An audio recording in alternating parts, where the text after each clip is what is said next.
Hello, welcome to my class. I am Pamela Jasmine. Today I am going to teach geography, conventional and non-conventional sources of energy. Conventional sources of energy are those which have been used by man for a long time and are still being tapped and used abundantly. So it is a source of energy which has been used by man for a long time. Even now it is tapped and used. So these include coal, petroleum, natural gas and hydropower. So these are the conventional sources of energy. Coal, petroleum, natural gas, hydropower, etc. Except for hydropower, these sources of energy are non-renewable, cause pollution and costlier than renewable sources of energy.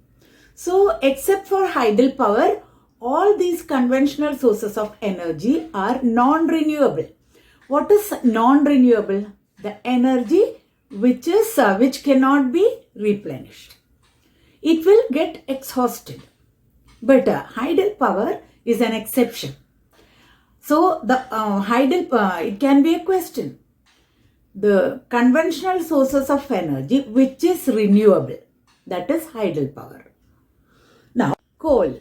Coal is a combustible, solid, stratified rock of organic and mineral matter. Coal is a combustible. Combustible means we can burn it and produce energy. And solid, stratified rock of mineral and organic matter. So it has minerals and it is organic. It is composed of carbon, hydrogen, nitrogen, oxygen, sulfur, etc. We have to study the distribution and advantages and disadvantages. Let's see the distribution.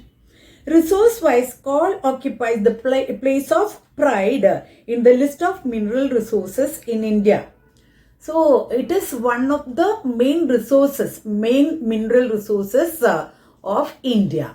So it has a position of pride because India ranks third in the world after China and the USA in coal production. India has third position in coal production. First is China, second US and third is India. So it has a third rank in the world for coal production. The oldest coal field in India is in Raniganj in West Bengal and the largest coal field is in Jharia in Jharkhand. So the oldest, it can be a question, which is the oldest coal field in India. That is Raniganj in West Bengal and the largest is Jharia in Jharkhand. In India, coal occurs in rock sequences mainly of two geological ages, mainly Gondwana, little over 200 million years in age, and in tertiary deposits which were found at a much later geological epoch, that is about 55 million years ago. So in two geological ages, that is one is the oldest, Gondwana, that is 200 million years ago it was discovered, and the next is tertiary coalfield, that is 55 million years ago. So the oldest which is found in Raniganj in West Bengal is this Gondwana coalfield, Gondwana coal, and then the tertiary, that was found 55 million years ago. So India does not have extensive deposit of the highest grade anthracite coal. Anthracite coal is the highest grade coal. It has 90% carbon. India does not have much of this coal, anthracite coal. But in India, it is found in Jammu and Kashmir. And see, the coal of the Gondwana fields, that is mainly of bituminous quality, that is 50% to 80% of carbon is mostly available in India. So that coal found in the Gondwana coalfield is bituminous coal. Bituminous coal has only 50 to 80% of carbon. Now advantages. See, advantages first of all is coal is used as a source of power for running machines, trains, ships and dynamos. So it is a source of power. Coal is used in machines, in trains and ships, dynamos, etc. Then second advantage, coal is used for manufacturing iron and steel. So coal is used as a source of energy in metallurgy, in the manufacture of iron and steel. Then coal is used as a source of direct heat and energy for domestic purposes. For domestic purposes also coal is used. And in the potteries and for building materials like cement, burning of bricks and tiles, and in iron and brass foundries, etc. So it is used for domestic purposes, that is as a fuel for cooking and all, and in potteries also, and for burning bricks and for making cement and then for the making of iron and brass foundries, etc. Then disadvantages. There are some disadvantages also. Calorific value of coal found in India is low because India does not have much anthracite coal. It has bituminous coal. So it does not have that much calorific value. Then coal reserves are scattered in small amounts in India. These coal reserves are scattered. So small quantities in different areas. Then cost of production and transportation of coal is quite high. This mining and production of coal is very expensive. Transportation is also, because it is scattered in different areas. Then there are limited reserves of coal in India. Then reserves of coal in India is limited because it is a non-renewable source. It is used up. Then large-scale pollution is caused at the site of mining and place of use. It causes pollution.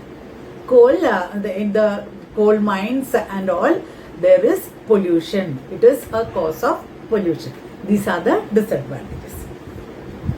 Now Gondwana Coalfields. It accounts for 98% of the total reserves of coal in India. So Gondwana Coalfields has 98% of the total reserves of coal in India.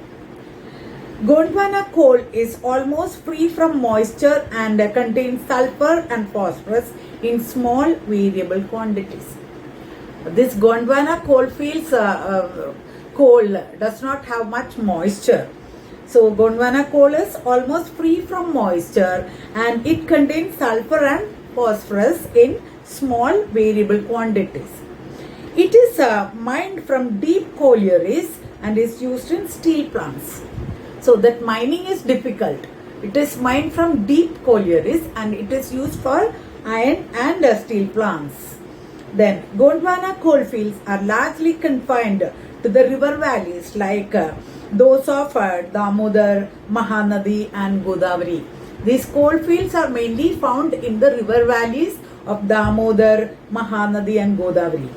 The major resources of Gondwana coal are located in coalfields occupying the Indian heartland in the state of West Bengal, Jharkhand, Odisha, Chhattisgarh, etc. So many places are there, small quantities, but you have to study only 2-3. So mainly West Bengal, Jharkhand, Odisha, Chhattisgarh. Now tertiary coal fields. The tertiary coal of India as compared to Gondwana coal has higher moisture content and more sulfur with less calorific value. So this tertiary coal field, the coal found in this coal field have much moisture content and it has more sulfur with less calorific value. Tertiary coal fields are found in Assam, Arunachal Pradesh, Meghalaya, Nagaland and Kashmir. Petroleum. Petroleum is a complex mixture of hydrocarbon compounds. There is not even a tiniest part of crude petroleum which goes waste or remains unused. That is why petroleum is called liquid gold. See, it can be a question. What is liquid gold? Liquid gold is petroleum. Why is it so called? Because not even tiniest part of this crude oil or petroleum is getting wasted. Every part is used. The liquid petroleum is called crude oil. Petroleum gas is called natural gas, and the semi-solid to solid forms of petroleum are known as asphalt, tar, pitch, bitumen, etc. So each and everything of petroleum is used. That is why it is called liquid gold. Advantages. When drilled from the earth, crude petroleum is a viscous dark liquid made up of many hydrocarbons. Petroleum is a dark viscous liquid and it is made up of many hydrocarbons. We have discussed that. It is used both as fuel and raw material. So, in two fields it is used. It is used as a fuel. We know that petroleum products are used as fuel and it is used as a raw material also. In liquid form, it can be transported through pipes or vehicles. It can be transported through pipes and vehicles in tankers and all. It can be transported. Then petroleum has high density. It is very heavy. It has high density and 1 kilogram of oil can generate 10,000 kilocalorie of energy. So it has so much of energy. 1 kilogram of oil can generate 10,000 kilocalorie of energy. It has broad area for applications as a source of energy. Let's discuss the petroleum as a source of energy, as a fuel. It is used as fuel. Its fuel derivatives include ethane, diesel, gasoline, jet fuel, kerosene and LPG. So, which are the derivatives of petroleum as a fuel? So, which are they? We know petrol, diesel, ethane, gasoline, jet fuel, kerosene and LPG. These are the derivatives of petroleum. By providing lubricant and a compact and convenient fuel, petroleum plays a major role in transportation on land, on sea and in the air. So, petroleum products are used as fuel in transportation by air, by train or by road. So, all the vehicles use different form or different derivatives of petrol. Petroleum after refining is used as raw material. Now we are discussing the use of petroleum as a raw material for the production of various petrochemical products like synthetic rubber, synthetic fiber, polystyrene, PVC, phenol, gasoline, etc. So these are the use of petroleum as a raw material. So it is used as a raw material to manufacture many petrochemical products. Like so you have to give 2-3 examples. Petrochemicals like synthetic rubber, synthetic fiber, polystyrene, PVC, phenol, etc. Now, petroleum is used for power generation. So, petroleum is used to generate power, generate electricity. In India, it is confined to the use in a few thermal stations.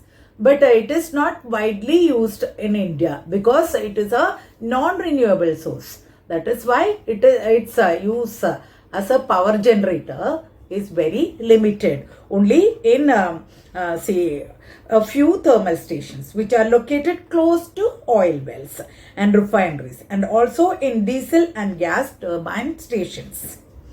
Now, disadvantages. Petroleum is a natural fossil fuel and non-renewable. That is the disadvantage. That is the because it is non-renewable. It will get exhausted fast. It is a fossil fuel. It gets exhausted very fast. So its availability is limited with ever increasing demand. Its availability is limited and demand is high. So many vehicles are there. All the vehicles depend on petroleum products as fuel. So, so it is limited. Availability is limited and demand is high. That is the one of the most disadvantages of petroleum. Next, extracting and burning petroleum generate greenhouse gases. When petroleum is extracted as well as used, greenhouse gases like methane, carbon dioxide, carbon monoxide, etc. are produced, and that contribute to environmental pollution and global warming. So it is the cause of global warming and pollution. Its costs are quite high because of its limited supply and high demand. It is very costly. Petrol, diesel, kerosene, etc. are very costly because its availability is very less, very limited, but demand is very high. Then that is why it is very costly. It is highly inflammable and can cause fires. It is highly inflammable and it can cause fires. During extraction from sea or transportation, if oil spills in water, it can pollute water and cause death of a number of marine animals. That is also another disadvantage. When petroleum is extracted and transported, extracted from sea, and when it is transported, then oil will be spilled, and then it can cause harm or it can pollute water, and it is harmful for marine animals. Now, distribution. The entire oil production of India so far comes from Assam Arakan Belt and Gujarat Cambay Belt and the Mumbai High. These are the three fields. So first is Assam Arakan Belt, the Gujarat Cambay Belt and Mumbai High. Then Mumbai High offshore zone. The first belt runs from extreme northeast Assam to the eastern border of the Brahmaputra and Surma Valley. So first is northeast. It spreads from northeast of Assam to the eastern border of the Brahmaputra and Surma Valley. Then the second belt extends from Mehsana, that is Gujarat, in the north to the continental shelf of the coast of Ratnagiri, Maharashtra in the south. Mumbai High. In Maharashtra, about 176 kilometers off Mumbai. Off Mumbai means from the shore, it is 176 kilometers away. In the Arabian Sea, a huge oil deposit known as Mumbai High was struck in 1974. It was discovered in 1974. Mumbai High is the most productive oil field and has a reserve of 5 crore tons of oil. It is the most productive. It has so much of oil. 5 crore tons of oil is there in the Mumbai High. And Mumbai High is so called because of the height of the syncline of the rock structure in which the oil has been struck. So why Mumbai High is so called? It is there in the rock structure, and it is so high. That rock structure is so high, and in which the oil has been struck. Oil has been struck from this rock structure. It is higher than the normal height, and oil is taken from the depth of over 1,400 meter with the help of a specially designed platform called Sagar Samrat. So it is taken by drilling the rock structure, and there is a platform called Sagar Samrat, and it is self-propelled jack-up type of drilling platform. It is a jack-up type of drilling platform. This rock will be drilled, and then the oil will be extracted like that. So it is called Mumbai High, and it is the most productive. Then oil fields of eastern regions. India's oldest and important oil-bearing area in the eastern part of the Himalayas is Assam. So this is the oldest oil field. Mumbai High was struck in 1974, but this oil fields of the eastern region is the oldest, and it is in the eastern part of the Himalayas in Assam. Digboy oil field situated in Lakhimpur district of Upper Assam is the biggest oil field in India. So it is the oldest and the biggest Digboy oil field situated in Lakhimpur district of Upper Assam. That is the biggest oil field in India, biggest and oldest. Oil fields in the western regions. In Gujarat, Cambay Basin is the site of the main oil-bearing sand. So Cambay Basin is another, it is in the western region.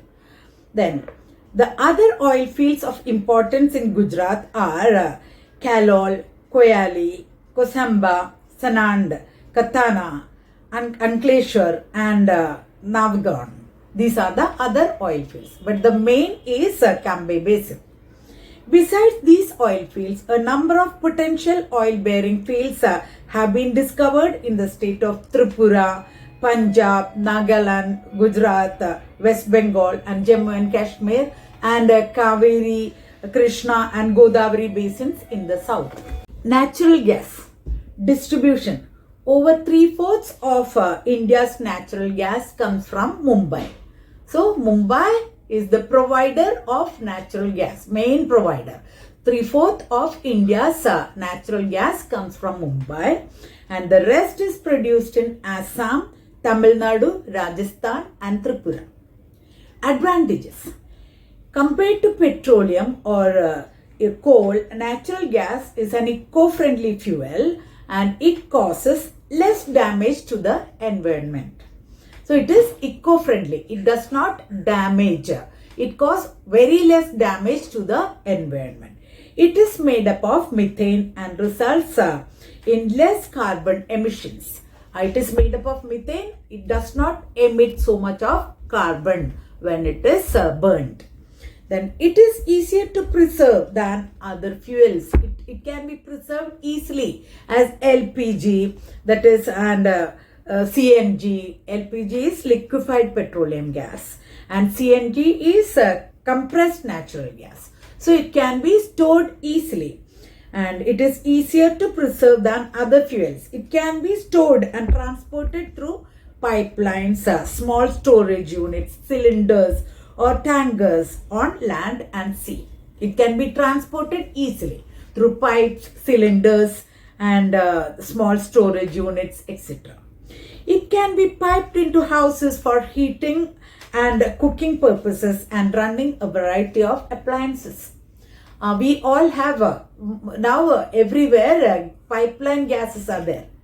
So pipeline gas is there and it can be used for cooking and other purposes. It is cleaner, cheaper fuel than diesel or gasoline. It is very clean, cleaner than gasoline and diesel. It is lighter than air and tends to dissipate when there is a leakage, unlike propane, which being heavier than air, collects into explosive pockets. It is lighter than air, so it will be escaped even if it is leaked. Then it is used for producing hydrogen, ammonia for fertilizers and some paints and plastics. It is used to produce hydrogen or ammonia or fertilizers and some paints and plastics. Now disadvantages. Leaks of natural gas are difficult to detect and are very dangerous. If it is leaked, it cannot be detected very fast. So it is dangerous. Such leaks may cause explosion or fire. If there is gas leakage, there can be explosion and fire. Leakage of natural gas can have serious consequences as methane is more toxic than carbon dioxide. So carbon dioxide is harmful, but methane is more toxic, more poisonous than carbon dioxide. So if there is a leakage, it is very dangerous. Now, For use as fuel, except for methane, all other constituents of natural gas have to be extracted. So other components are also there other than methane. So other than methane, all the other products, other components should be extracted. Processing results in many byproducts, hydrocarbons, that is propane, ethane, etc. When it is extracted, when it is processed, there are other byproducts, other hydrocarbons, then sulfur, water, helium, nitrogen and carbon dioxide. Then, like all fossil fuels, natural gas, though found in abundance, is non-renewable. It is non-renewable. It cannot be replenished. It can be easily, very fast exhausted. So that is another disadvantage. Then, the infrastructure for natural gas production and distribution is fairly expensive. Gas extraction production is very expensive. This includes separate plumbing systems and specialized tanks. That's why it is very expensive. Natural gas, when used as fuel in vehicles, provides less mileage than gasoline. So natural gas can be used in vehicles as fuel, but it provides less mileage. Hydel power. In hydel power, you have to study Bakranangal Dam. So Bakranangal project is a joint venture of Punjab, Haryana and Rajasthan governments. It is a joint venture. 3 states are included: Punjab, Haryana and Rajasthan. The 2 dams, one at Bakra and another at Nangal, together is referred to as Bakranangal project. There are 2 dams, one at Bakra and the other Nangal. So together we can call Bakranangal project. The Bakranangal project comprises the following: 2 dams at Bakra and Nangal, Nangal hydel plant, powerhouses, Bakra canal system. So these are the systems of the project. Then the Bakra Dam is built across the river Satluj near the border between Punjab and Himachal Pradesh. You have to study about Bakranangal Dam is on which river it is constructed and which are the states benefited. So it is constructed on river Satluj and the states benefited are Punjab, Haryana and Rajasthan. That's all you have to study about Bakranangal Dam, and that's all about conventional sources of energy. Now let's study non-conventional sources of energy. What is non-conventional sources? So it is renewable and so it cannot be exhausted. It is inexhaustible and it can be replenished. So this non-conventional sources of energy are considered as the future resources of energy because it will not get exhausted. Now let's discuss solar energy. Sun is the ultimate source of energy. So we know that. So in India is fortunate enough to receive higher amount of solar energy equivalent to 5,000 trillion kilowatts per year. This is because of India's location on the Tropic of Cancer. So almost all the places receive 300 sunny days. So we can trust solar energy.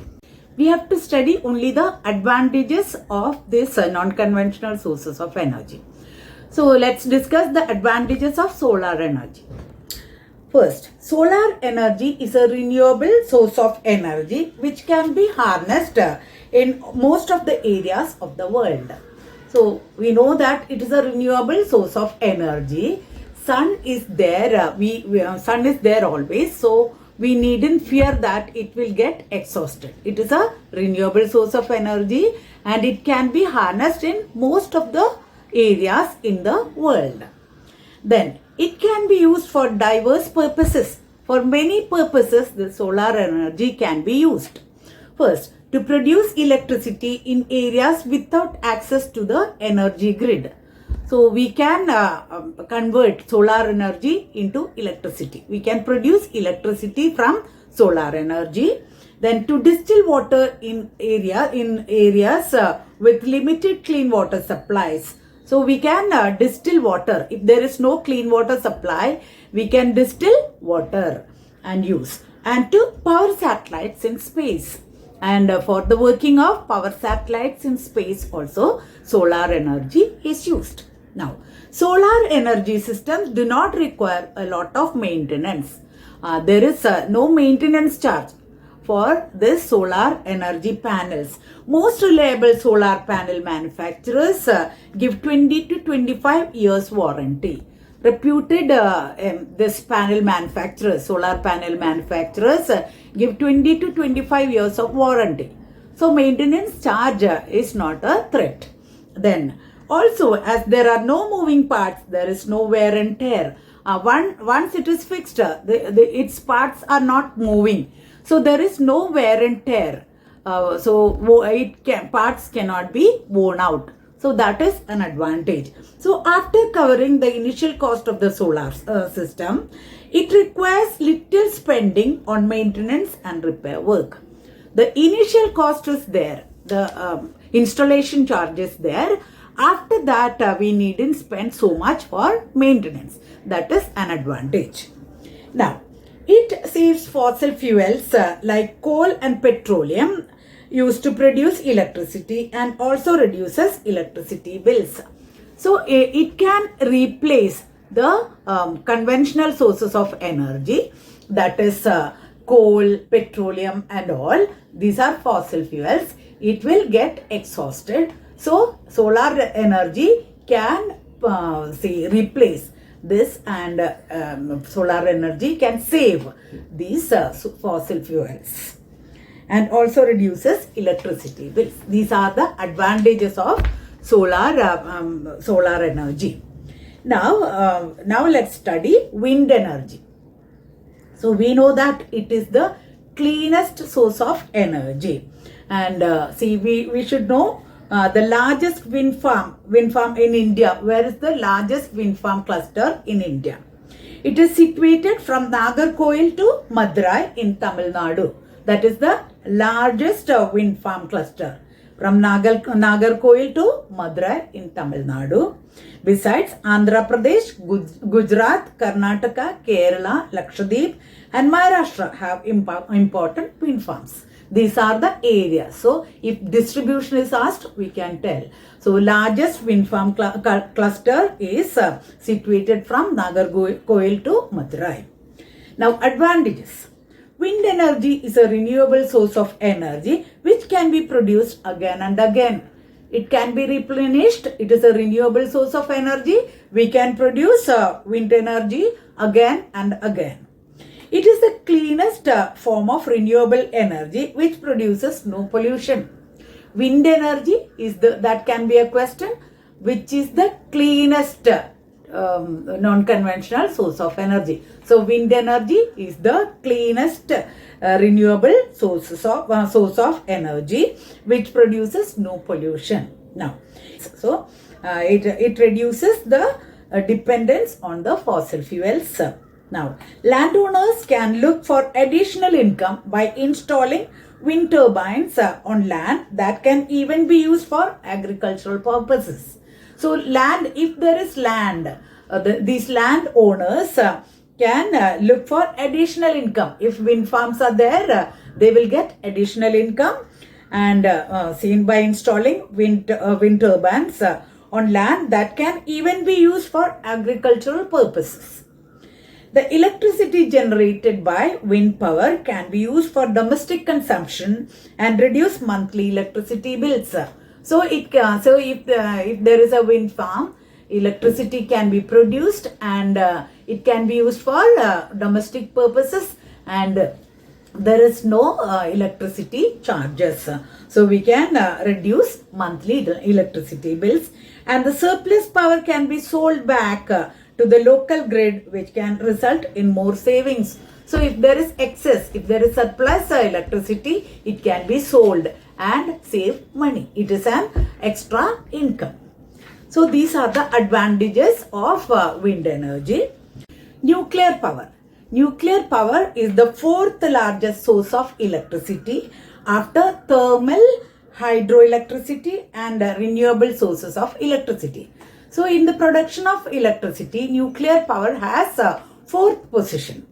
India has 21 nuclear reactors in operation in 7 nuclear power plants, having an installed capacity of 5,780 megawatt and producing a total of 30,292.91 gigawatt of electricity, gigawatt hour of electricity. So how many nuclear reactors are there? 21 nuclear reactors in 7 nuclear power plants. And how much electricity is produced? It has the capacity of 5,780 megawatt and it produces a total of 30,292.91 GWH, that is gigawatt hours of electricity. Then uranium and thorium, which are available in Jharkhand and the Aravalli ranges of Rajasthan, are used for generating atomic or nuclear power. So these are the raw materials. So uranium, these are the minerals used. Uranium and thorium. Where is it available? Which are available in Jharkhand and in the Aravalli ranges of Rajasthan. These are used for generating atomic or nuclear power. The monazite sands of Kerala is also rich in thorium. So the sands in Kerala sand in Kerala has this monazite sands of Kerala is also rich in thorium. India has a flourishing and indigenous nuclear power program and aims to supply 25% of electricity from nuclear power by 2050. So India has a very good future regarding this electricity produced by the nuclear plants. So India has a flourishing and indigenous. Indigenous means inside India itself. Indigenous nuclear power program and aims to supply 25% of electricity from nuclear power by 2050. Now advantages.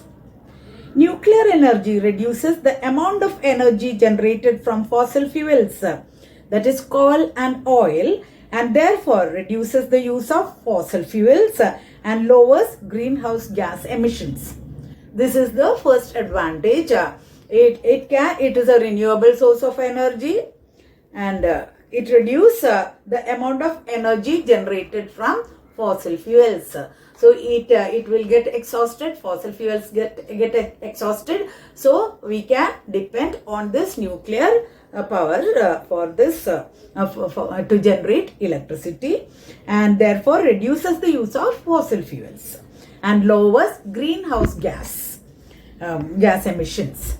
Now it says on raw materials but also in transport, handling and extraction of nuclear fuel. The cost of nuclear fuel, that is overall uranium, is 20% of the cost of energy generated. It is a profitable extraction. So it saves on raw materials. Raw materials are not very costly. The cost of the uranium, that is the raw material, is only 20% of the cost of energy generated. If 100 rupees electricity is produced, the cost to produce cost of the raw material is only 20 rupees. So it is very profitable. Then the production of electric energy is continuous. A nuclear power plant generates electricity for almost 90% of annual time. So electricity can be produced continuously.